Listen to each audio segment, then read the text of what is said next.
Good afternoon, everyone. Welcome back. Hope everyone had a nice break. Got your fill of turkey and pie, and watching Longhorns beat the Aggies, and all the other good things. Thanksgiving break. Let me start with some opening comments. Tonight, Secretary Blinken will travel to Brussels, Belgium, and Valletta, Malta. In Brussels, Secretary Blinken will attend the meeting of NATO Ministers of Foreign Affairs to discuss priorities for transatlantic security, including support for Ukraine's fight against Russia's aggression, deepening cooperation with NATO's southern neighborhood partners in the Middle East, North Africa, and Sahel regions, including by welcoming King Abdullah from Jordan, and beginning preparations for the upcoming NATO summit at The Hague in 2025. During this trip, the Secretary will join NATO allies in underscoring support for Ukraine's path to Euro-Atlantic integration. As we have said before, Ukraine's future is in NATO. In the face of the Kremlin's brutal attacks, Ukraine continues to deploy air defense systems that the United States and our allies and partners have delivered over the past year to successfully intercept and destroy a number of the missiles and drones fired by Russia. Allies will continue to support Ukraine's progress on interoperability as well as additional democratic and security sector reforms. We continue to focus on helping Ukraine to be in the strongest position possible on the battlefield and to ensure they are able to defend itself now and over the long term. In Malta, Secretary Blinken will attend the 31st OSCE Ministerial Council meeting to review the security situation in the Euro-Atlantic and Eurasian area and underscore U.S. support for OSCE's work on military, economic, environmental, and human security. He will spotlight the United States' enduring commitment to the rule of law and to OSCE commitments reflected in the 1975 Helsinki Final Act, principles Russia blatantly disregards through its war against Ukraine. Secretary Blinken will also meet with senior Maltese officials to thank them for their work in hosting the OSCE meeting and their year as chair in office. And with that, Sean, kick us off. Sure, let me just pursue that. One of the things you just said about the Secretary's upcoming travel, Ukraine's future belongs in NATO. Do you expect any progress toward that end at the upcoming meeting? What's the, I know the administration has spoken about that before, but what, do you see any concrete progress in that at this point? So every time that we meet as NATO allies, and that includes in the foreign ministers' meetings, includes in the defense ministers' meetings, and of course it includes the summits, which happen once a year. But every one of those last number of meetings, we have talked about Ukraine's progress towards NATO, and we will continue to talk about that here. We'll have a number of meetings where he talks about how we can continue to pursue interoperability to make sure that Ukraine can work with NATO allies, and to talk about the reforms that that Ukraine continues to make to prepare its path towards NATO. I don't want to preview any actions that we will take at this meeting, but certainly every time we can get together as allies and to talk with our Ukrainian counterparts, it's an important step along that road towards NATO membership. Sure. Unless somebody wants to continue that, could I change to Syria? Sure. I know there are at least one statement over the weekend from the administration on this. I guess to begin with, in simple terms, what does the U.S. want to see happen in Syria right now? We've seen rebels advance on Aleppo. What's the policy outcome that the U.S. sees? Sure. So in the immediate term, what we want to see are de-escalation and protection of civilians and minority groups. But our overall policy remains the same, is that we want to see a serious and credible political process to end this civil war once and for all, with a political settlement consistent with United Nations Security Council Resolution 2254. As you know, Sean, that resolution calls for a process facilitated by the United Nations where the Syrian regime and the opposition groups would negotiate a path forward for Syria. It's important that that path be Syrian-led and that have a process that ultimately leads towards elections. That's what we want to see over the long term, but in the short term, we want to see a de-escalation of the situation and protection of civilians. And what policy levers does the U.S. have? I saw that the Secretary spoke with Foreign Minister Fidan yesterday. Turkey arguably has more influence than any others on these rebels. Was there a message to Turkey or to the rebels via Turkey? So I'm not going to talk about the private diplomatic conversation that he had with Foreign Minister Fidan, but in all of our conversations with countries in the region, we continue to urge every country to use any influence it has to press for de-escalation. We don't want to see any country try and take advantage of the situation in Syria, to try to take advantage of the instability in Syria. We want to see all countries use their influence, use their leverage to push for de-escalation, protection of civilians, and ultimately a political process forward. And for Assad, I mean, there's over the years there have been various statements on Assad's future. What's the U.S. policy? I mean, should Assad stay? Is the U.S. basically tacitly accepting that he's the least worst option? So look, nothing has changed with respect to our policy. Assad is a brutal dictator with blood on his hands, the blood of innocent civilians inside Syria, blood of his own people on his hands. Ultimately, what we want to see is a political process forward where the Syrian people get to determine who their leaders are. As I said, United Nations Security Council Resolution 2254 called for such a process. The Syrian government has never participated in that process. We continue to call on them to do so. We continue to call on all countries to use their influence to push forward that kind of political process that would lead to a path forward for the Syrian people, where the regime engages with opposition groups. We also believe it would be helpful if Russia and Iran stopped their destabilizing influence inside Syria. We have seen them continue to destabilize the situation going back more than a decade now, continue to play a role that is unhelpful not just to the Syrian people, but to the broader region. Maybe just one more, and then I'll pass on. But with on Iran in particular, I mean, obviously the Islamic Republic, this is its biggest ally, state ally in the region. I mean, does the U.S. want to have any sort of break? Does it see that as possible, a break between Assad and the Islamic Republic? And has there been any dialogue or any offers to try to further that goal? So certainly we want to see Iran stop the destabilizing influence that it has inside Syria, because we're not talking about diplomatic relations between Syria and Iran when we talk about the nature of that relationship. We're talking about Iran continuing to fund and to arm and to back attacks on the Syrian people, something that they have done for some time, in the same way that Russia has done.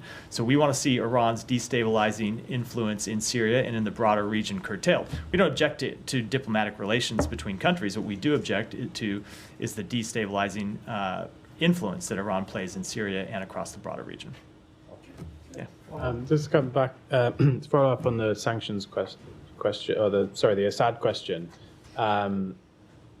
In recent months, you said he's a dictator with blood on his hands, but has there been talks in recent months to potentially ease the sanctions on him as a, in a slight? Basically, your allies in the region have now have a relationship with him, so there was a sense that the U.S. position had softened slightly. Well, let me say two things about that. One, with respect to our sanctions that we have imposed upon the Assad regime, they remain fully in effect. They have not changed. The Syrian regime has shown no change in behavior that would indicate that our sanctions should change. The second thing I'll say about that is, yes, we have seen countries in the region who are close partners in some cases with the United States normalize their relations with the Syrian regime. And if you recall, we were quite clear when those governments normalized relations with Syria that we did not think that was a productive step forward, and that countries should not normalize relations with Syria in exchange for no change in behavior by the Syrian regime. And we have seen no change in behavior by the Syrian regime, which is why we objected to those steps when they took place. So you're saying they shouldn't have normalized relations, but now they have. Do you hope that they will push in a specific direction on Assad? Of course, we hope that every country that has influence with the Syrian regime will push for full implementation of UN Security Council Resolution 2254, that will push for the Assad regime to actually engage with its own people, to actually engage in a dialogue and a political process with its own people, instead of continuing to engage in civil war with them. And I think the Caesar Act sanctions have a sunset clause on December 20th. I think that's down to lawmakers to renew that, but what's the administration's position, will you be asking for those to be renewed? So I can't preview any steps today that we'll take with respect to Congress, but all of our sanctions, including the mandatory sanctions under the Caesar Act, remain fully in effect today. Just to clarify, I think the previous U.S. government position on Assad had been that he has to go. You're saying, he's a dictator with blood in his hands, but you're not outright saying that he should leave. There has been no change in our position with respect to the Syrian regime, but ultimately, we believe that this is a decision for the Syrian people to make, which is why we are calling for a Syrian-led process under the auspices of UN Security Council Resolution 2254 to determine the appropriate path forward for the Syrian government. Yeah, Said, go ahead. Now, you said that countries with influence with the Syrian regime have to use their influence and so on. What about countries with influence over Jabhat Tahrir Sham? That is really a terrorist organization that has emerged from Jabhat al-Nusra, which is basically Al-Qaeda. So what about those countries that basically aid this rebel group that is really terrorist in nature? As I said, we have been very clear that every country with influence with anyone in Syria should use that influence, should use that leverage to press for de-escalation of the situation. Including Turkey? Including every country. Are you talking to Turkey on this area? The secretary talked to, if you looked at the readout we put out, the secretary talked to the foreign minister of Turkey yesterday. And without getting into a private diplomatic conversation, I can assure you in all of our conversations with countries in the region, we are urging them to use any influence they have to press for de-escalation. Many analysts in the area believe that Turkey, harbors a lot of ambition to basically annex Aleppo and Idlib. They already they occupy about 11% of Syria. They control probably 30% of that. So are you urging Turkey to pull out of Syria? Now, I'm not going to get into private diplomatic conversations. Ultimately, we want to see a path forward for the Syrian people to determine the future of their country. No other country outside of Syria, no other country anywhere in the world. It is a question for the Syrian people and no one else. I want to ask about Gaza, but I'll defer to someone if they want to talk about Syria. On Syria, too, Matt, we know that you are against the Assad regime and you are against HTS, but in the past you supported the rebels, the moderate rebels. Do you support them now in their invasion or in their retaking of the territories in Syria? So we are making clear that we want to see de-escalation of the situation. I don't think I could be any more clear about that. And ultimately, we want to see a political process forward. You are right that the organization that launched this offensive over the weekend is a terrorist organization designated as such by the United States. We certainly do not support that organization in any way, shape, or form. I know I've seen various rumors floating around, not just floating around social media, but in some cases, claims made by people who ought to have credibility that we were somehow behind this offensive. That could not be further from the truth. It is false in every way, shape, or form. You don't support HTS, but you supported and you've been supporting other rebels who are... There are groups that we have supported in the fight against ISIS in Syria. As you know, the United States has engaged a coalition in Syria and Iraq to fight the growth of ISIS, and we continue to support that work to fight the growth of ISIS, to keep ISIS from reemerging as a terrorist threat. As you know, ISIS was a terrorist threat not just in the region, but ultimately a terrorist threat against the United States. It was responsible for a number of terrorist attacks inside the United States, and we are committed to seeing that ISIS continue to be contained and ultimately defeated once and for all. But when it comes to the process inside Syria, and the path forward for Syria, we want to see a de-escalatory path, and we want to see a political process, or a political path forward. On Lebanon now, there are violations of the ceasefire from Israel and Hezbollah. Are you aware of that, and what's your assessment of the ceasefire? So let me say this about the ceasefire that went into place last week after fairly intense couple months of diplomatic work by the United States, led principally by the President's Special Envoy, by Amos Hochstein, but engaged really by people throughout the government to get over the finish line. So what we have seen since the ceasefire went into effect is it being successful. broadly speaking, it has been successful in stopping the fighting and getting us on a path where we are not seeing the just daily loss of life that we had seen for 2 months prior.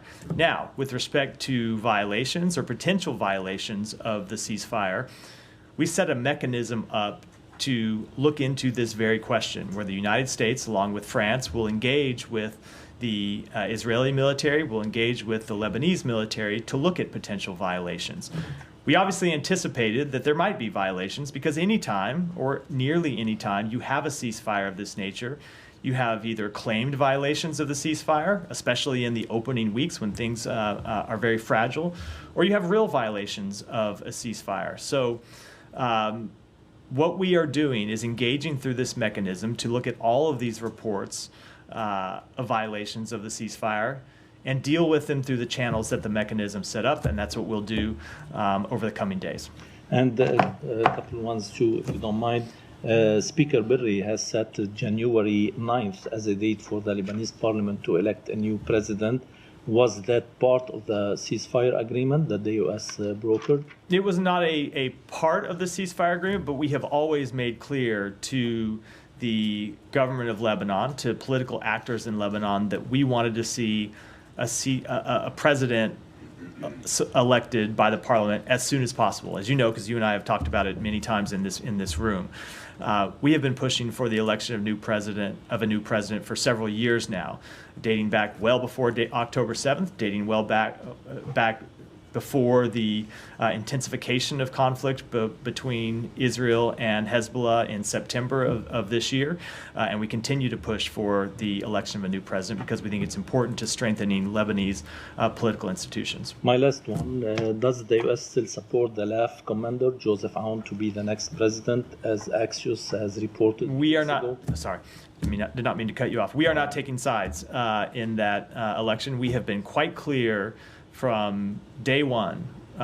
You have heard us say this publicly, and I can tell you, sitting in a number of these meetings, that we have been consistent privately as well, that it is up to Lebanon to choose its next president. It is not up to the United States. It is not up to any external actor. It is up to Lebanese political actors to determine who the president will be. Thank you.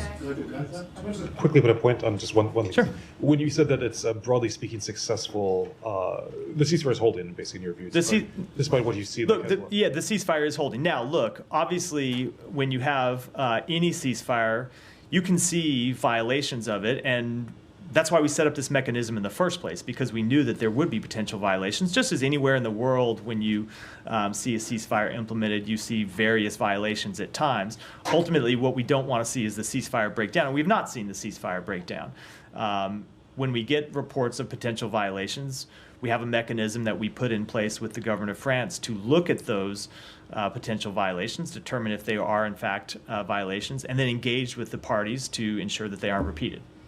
Have you determined whether there are violations, that there have been violations over the past This days? is work that's ongoing through the mechanism. I think it's appropriate for me to let that mechanism do its work privately and speak to the parties before I talk about the results of that work from the podium here. And I should add, it's not just that's also the case because this is not just it's not just the U.S. that is a participant in this mechanism. The government of France is as well. So we need to engage with our partners about these reports that of violations. almost raised violations with the Israeli government. Can you say whether those were adjudicated or just concerns of potential violations? I'm not going to speak to those reports other than what I've already said, which is we take all of them very seriously, and we work through the mechanism that we set up to adjudicate them. And ultimately, if we do see violations of the ceasefire, we'll go to the parties and tell them to knock it off.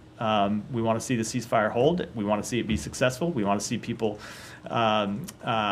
be able to return to their homes in southern Lebanon and northern Israel. Under the terms of the agreement, does the U.S. believe Israel has the right to take kinetic military action if they themselves deem something to have been a violation or a potential threat? Do they have the right to then militarily launch any sort of operation into Lebanon? So, first of all, there is a mechanism, and I think it is. Before I get to the broader answer, it's important that the mechanism be allowed to work and determine what are violations and what are not. But every country, both Israel, every country, that includes Israel and includes Lebanon as well, has the inherent right to self-defense under international law.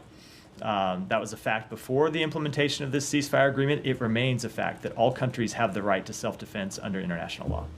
Well, the reason I asked, Matt, is there are reports coming out of Israel now that the Israelis have informed the U.S. that they intend to strike Lebanon in response to the Hezbollah projectiles that were fired earlier today. Does that fit within the confines of the agreement? I am not going to speak to reports of possible action, hypothetical action, and try to litigate from here whether those would violate the ceasefire agreement or not. We're going to have those conversations privately.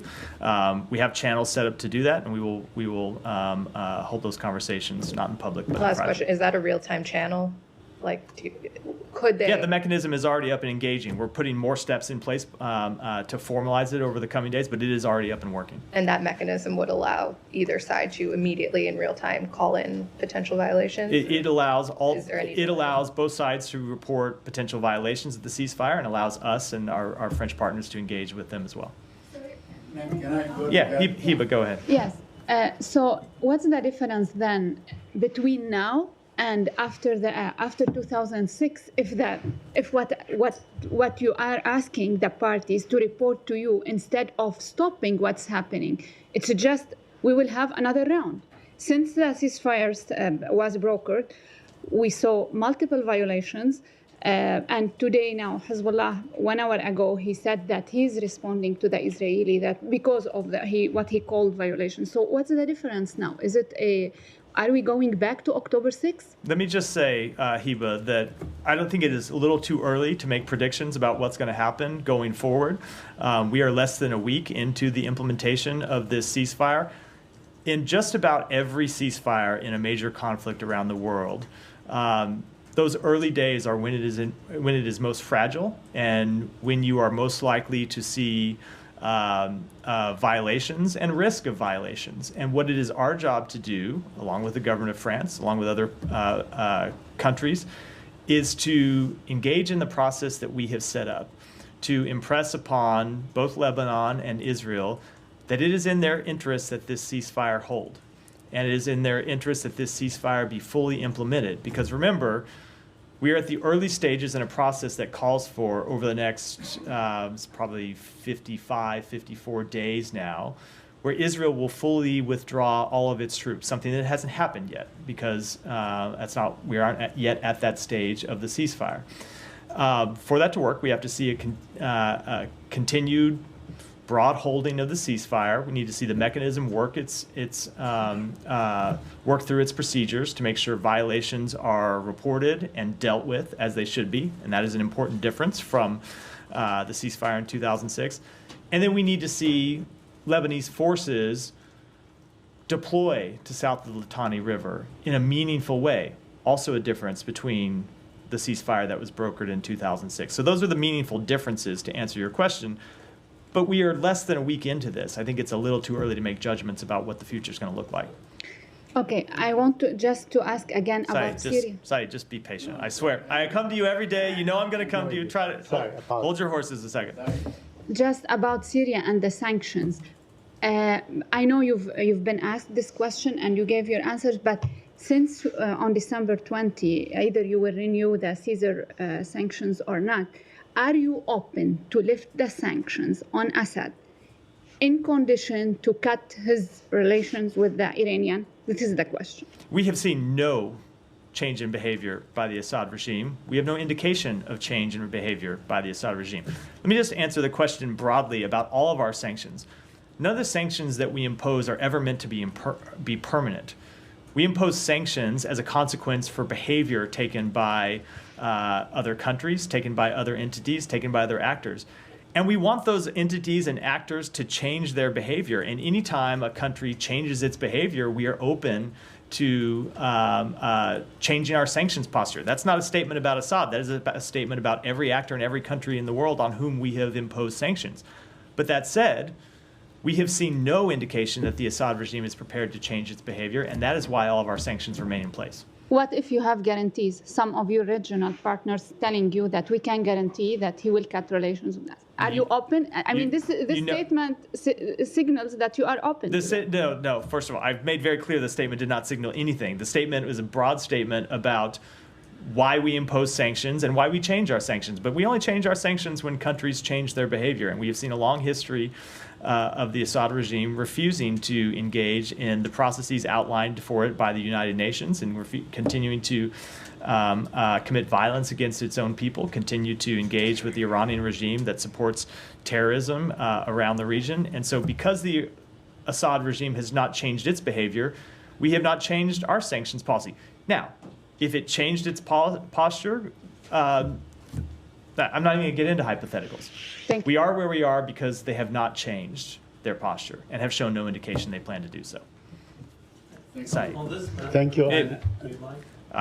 Saeed's going to jump out of his chair, but go ahead. They are ready to forget all Assad regime Absolutely not. history. Absolutely not. Syria. Let me. Go ahead. Syria. Go ahead. I wanted to go to Gaza. You want? Okay. It's, Two quick questions. I'll let the room work it out. I'm here to take your questions. You want to go on Syria? Okay. All right. First, apologies for interrupting to you and to Hiba. Don't worry about it, Saeed. Okay. The former Israeli defense minister says that Israel is carrying ethnic cleansing in northern Gaza. Moshe Ayalon, a very, stalwart Likudnik, and so on. So why is that offensive to you? Why can't you say what Israel is doing is basically ethnic cleansing? So we have engaged with the government of Israel about its actions in northern Gaza. I think those statements refer broadly to the so-called general's plan. I can tell you two things. Number one, they have said to us that's not their policy. And number two, we have made clear to them that that we would fundamentally reject any such policy.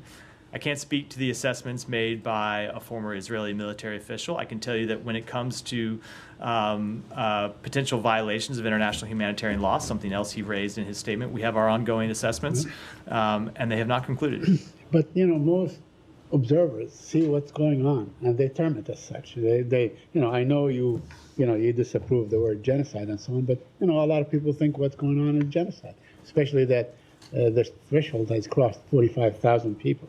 So I'm saying that at one point, the U.S. has to recognize what's going on for what it is, right? For what it is. Say, that, when you move about 2 million people, that is some sort of ethnic cleansing. Do you disagree? So we have been very clear what we want to see happen in Gaza, and that's everyone who has been forced from their homes, we want to see have the opportunity to go back to their neighborhoods and have the ability to rebuild and have support from the international community to rebuild. And we continue to engage, not just with the government of Israel, but with other countries in the region to work to get both a ceasefire and the release of hostages and a plan for the day after that would ultimately allow those Palestinians who have been displaced to do that. But there seems to be no plan for the day after as far as Israel is concerned. We have not seen it. We have not seen it in statements or in deeds and so on. In fact, yesterday, or the day before, I don't remember, they killed three other workers from the World Central Kitchen, so that Israel shows its intent to deprive Gaza of any kind of aid that goes, under the pretext that they are attacking a militant. I mean, they've killed the people that committed October 7th, there were maybe 1,400. They have killed already 45,000 people. And they keep doing this under the guise or the pretext or the claim that there was a militant among those people. So with respect to that strike, I can't speak to it. I know that they have made the public claim that one of the people killed in that strike was affiliated with the attacks on October 7th, or had been involved in the attacks of October 7th. If that's true, it would, of course, be extremely troubling. But that said, there were other civilians who died in that strikes, which is why we continue to push for a ceasefire. I can tell you that the Secretary is meeting with Israel's Minister for Strategic Affairs, Ron Dermer, later today here at the State Department, where he is going to continue to express the position of the United States that we need to get a ceasefire, we need to see the hostages released, we need to implement plans for the day after that would allow or would establish governance, security, and reconstruction inside Gaza, and that ought to be an urgent priority, not just for the United States, not just for other countries in the region, but for Israel as well. Would you demand to look at the evidence that Israel claims to have used in killing the kitchen, central kitchen, the world's central kitchen. It's a Washington-based organization. Look, we think that barring any unique intelligence sensitivities, that's evidence that they ought to make public for the world to see. And you think they will? No, I'm not going to make any predictions about the future. Thank you. Thank you, Matt. Going back to Syria. The U.S. designated terrorist group Tahrir al-Sham, they control almost all Aleppo city. But there are some areas like al-Sharafiyya and Sheikh al-Maqsood, which these areas are under control of the SDF, the U.S. partners in the region. And there are big violations against the civilians. You mentioned that the U.S. wants to protect the civilians. Even the Secretary Blinken mentioned that in his call with Minister Fidan. So are you going to take any actions to protect civilians in Syria, at least in those areas that are under control of the SDF? We are going to continue to make clear to every party and every country who engages with parties inside Syria that they need to do everything possible to protect civilians, yes. And what are you doing? Are you going to take any action? Because What do you mean action? You have forces there. If these groups are going to those areas that We have forces there to participate in the coalition against ISIS to prevent ISIS from reasserting itself inside Syria. But I can tell you in all of our engagements inside Syria and everywhere in the world, we push every party that we engage with to do everything possible to protect civilians. And there are tons of footage that shows the violations against people, women, and even these militants. They wear the ISIS clothes and they raise the ISIS flag and logos. So don't you see them as a future security threats on the region and the U.S. interest in the region? I don't know what video you're referring to, so I can't comment to it. I Thank can't you. comment on it from here. Alex, go ahead. Thank you, Matt. NATO. You mentioned Secretary will underscore support for Ukraine's NATO path. President Zelensky just yesterday, day before yesterday actually, renewed his call for NATO invite. What could that take, for Ukraine to get that wish this week? NATO is on the path to, Ukraine is on a path to NATO, and NATO is on a path towards Ukraine's inclusion. We have made that clear at a number of NATO meetings, and we have outlined the natural steps that Ukraine has to pursue to further strengthen its anti-corruption measures, to implement internal reforms. They have made great progress. There is more work that they need to do, but ultimately their future is in NATO. I'm sure you have also seen President Zelensky's comments on to stop the hot stage of the war, to basically discuss, to bring the, let's say, non-occupied portion of Ukraine to NATO as soon as possible.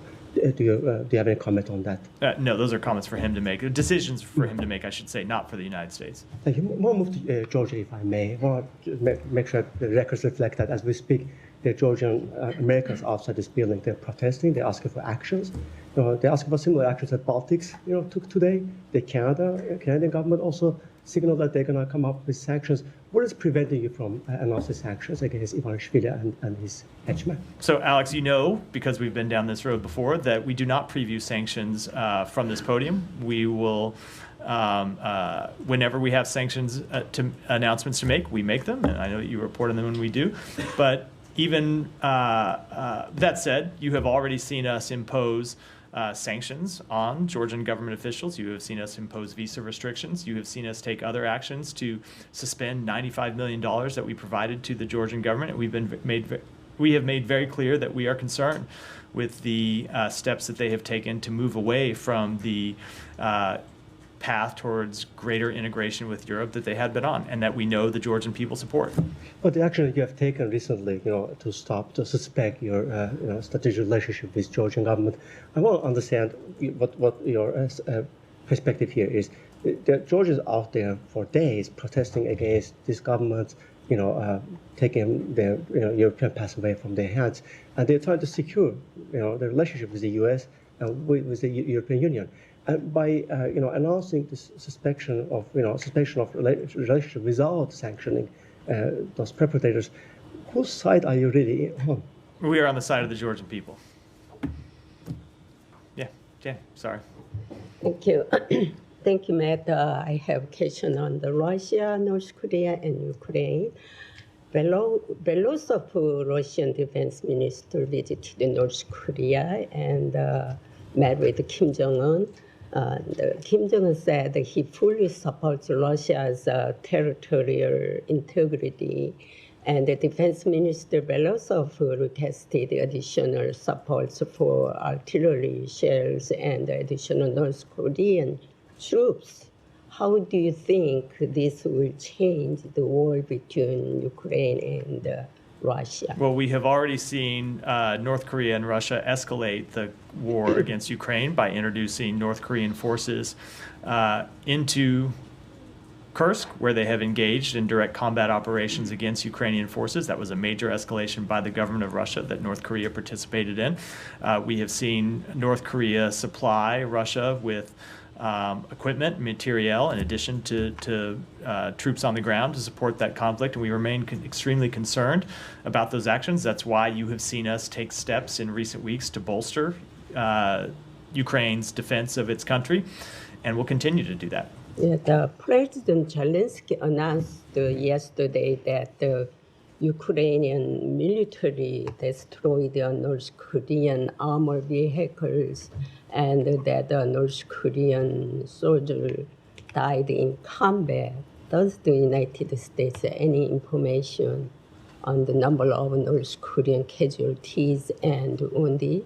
No, we do not, but that said, we have been very clear that any North Korean soldier that was introduced onto the battlefield is, of course, a legitimate target.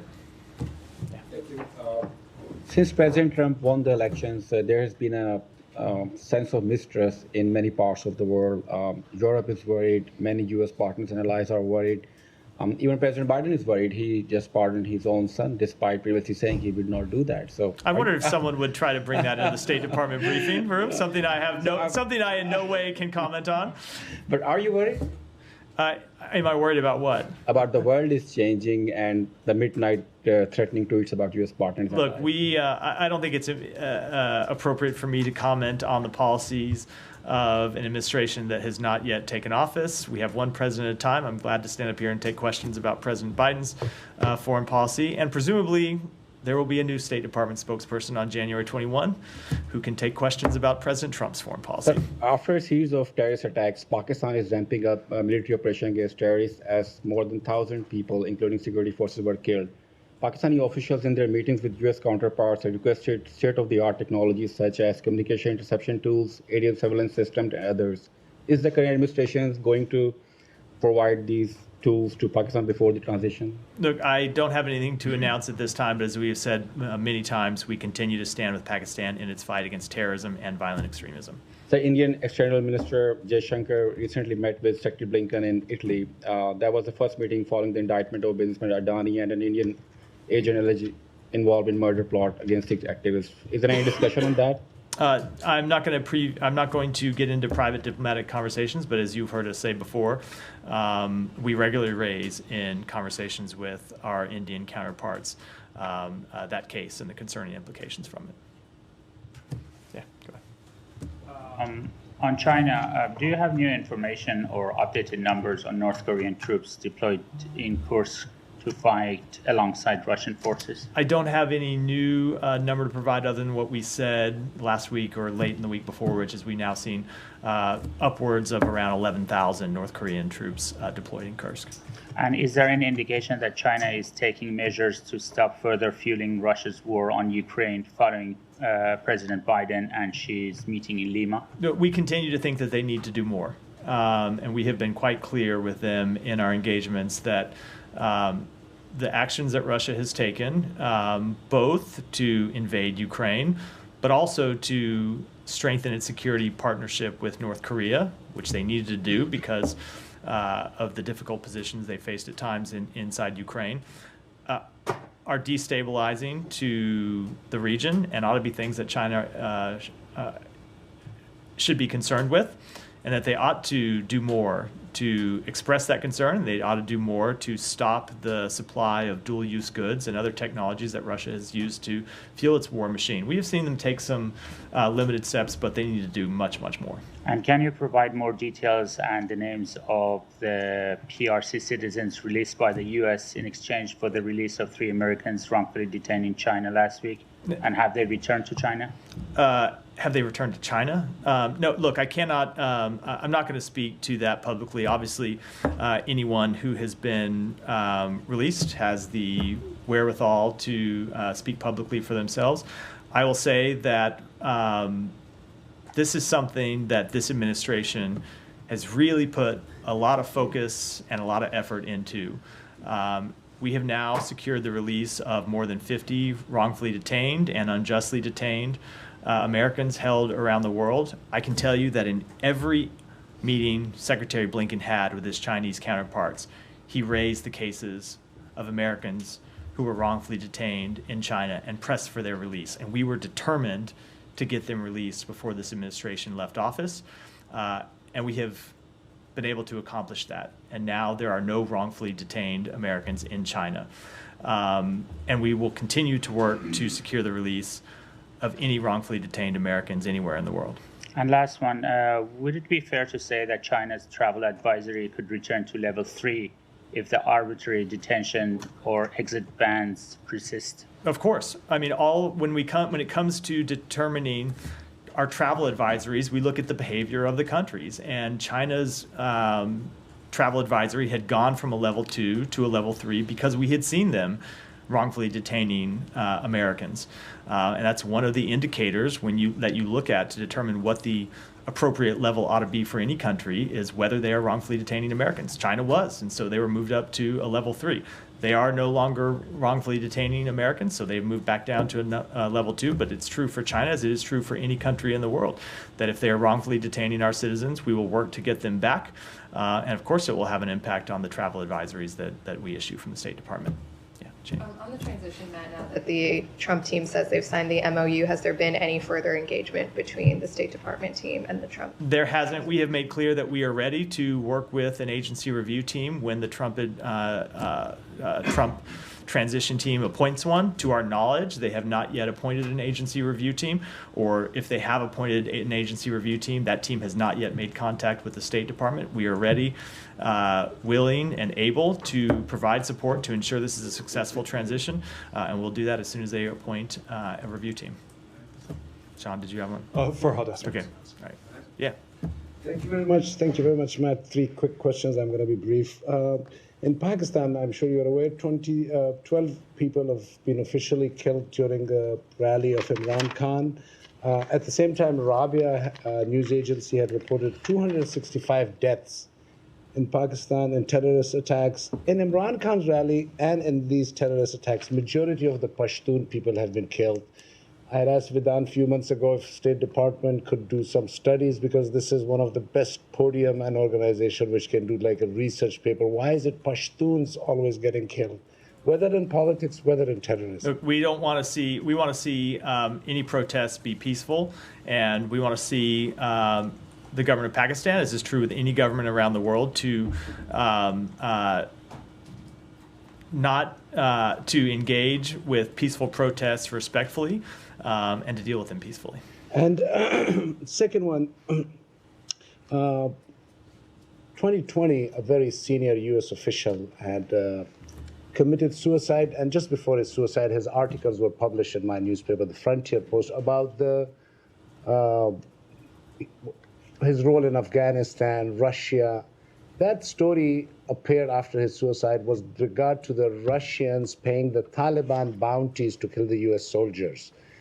The Frontier Post believes it was true. Because of my illness in 2020, I could not follow up on that question. Do you still, does this department still have a stand that, yes, that story was true? That the Russian did pay the Taliban bounties to kill the U.S. With all due respect, that is a story that predates not just my time in this position, but also the Biden administration. I'll have to take it back and if you could please give me just last one, Matt, please.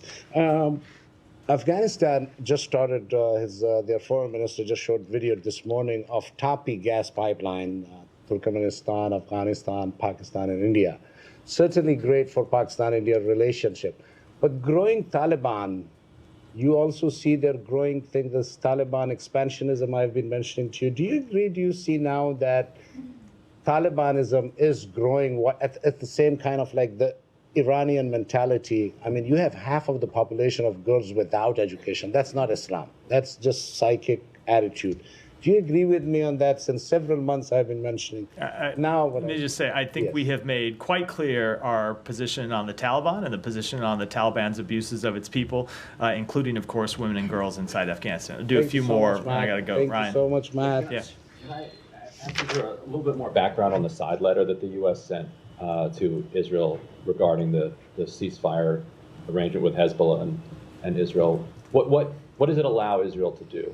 Look, I don't have anything more I can speak to about the ceasefire agreement, but I will say that a lot of the reporting around the ceasefire agreement tends to treat as news that Israel can exercise what ultimately is a right that every country has. Every country has the right to defend itself against terrorist attacks. Israel has that right. Lebanon has that right. Every country in the world has that right. And they have that right under international law. But the United States often characterizes Israeli attacks as defense. France says that Israel has violated the ceasefire 52 times at this point. But if they're just recouched as Israel defending itself, is Israel allowed to continue to attack Hezbollah as long as it says that was self-defense, that was self-defense? Look, as I said in response to questions earlier, we have a mechanism that we have set up to look at these exact questions and to look at reports of ceasefire violations and to determine whether, in fact, they were violations of the ceasefire, whether, in fact, if an incident was in some way justified because somebody had come under the threat of harm. And I'm not going to make those judgments from here before that group has the opportunity to work through these questions. That's why we set it up in the first place, so it could do so in a diligent way, and that's what they're going to do. But that said, we believe that it is in the interest of Israel and Lebanon that this ceasefire hold. Remember, when you look at it from Israel's perspective, the 70,000 Israeli citizens that have been forced from their homes don't get to return home if the ceasefire collapses. So it is very much in Israel's interest to see the ceasefire hold, and we're going to continue to press them to adhere to it. Would there be any additional consequences from the U.S. if Israel was determined through this mechanism to have broken the ceasefire? I'm just not going to get into hypotheticals from here. Go ahead, and we'll end it there. Yeah. First housekeeping question. Shortly after the ceasefire was announced, the UAE's national outlet published what it said was the ceasefire agreement. Was that an accurate representation? I'm not going to speak to that publicly. We often see outlets report on various documents, sometimes that are final drafts, sometimes that are drafts along the way, but I'm not going to confirm. Is it not in the public interest to make sure everybody's towing the line to actually see what was agreed We to? have a vigorous monitoring mechanism in place to ensure that everyone toes the line, and we're going to enforce it. Last question, the correspondent banking agreement between Israel and the Palestinian Authority. Minister Smotrich said that he got a guarantee from the U.S. that they wouldn't take any further action at the Security Council against Israel. Were there any agreements, was there negotiations in place to get this correspondent banking agreement extended for a year? So we had really intense discussions with the government of Israel about extending this correspondent banking agreement. Much more intense conversations than should have been necessary. Obviously, the revocation of this agreement would have had disastrous effects for Palestinians in the West Bank. But the point we kept impressing upon the government of Israel is that it would have had disastrous implications for the Israeli public as well. It is not in Israel's interest to see further instability in the West Bank. It is not in Israel's interest to see the economy of the West Bank collapse. So it's incredibly frustrating that it took this long to get the government of Israel to extend this agreement for the year that it now did, something they should have just done through the regular course of business without any, let's call it, intense diplomatic efforts by the United States. Now, that said, with respect to the United Nations Security Council, we will continue to look at every resolution that comes before the United Nations Security Council and judge whether voting yes, voting no, voting abstaining is in the interest of the United States, and we will make our judgments based on that and nothing else. Last question. Yoav Yeah. Gallant, any meetings planned at the State Department for him this week? I don't have any to announce. As I think you know, Secretary. I announced at the beginning of the briefing. Secretary Blinken is leaving tonight, so he won't be here the remainder of the week. I don't know whether he's meeting with other officials at the State Department while he's here. With that, I'm late for a meeting, so I got to wrap for today. Thanks, everyone. Thanks.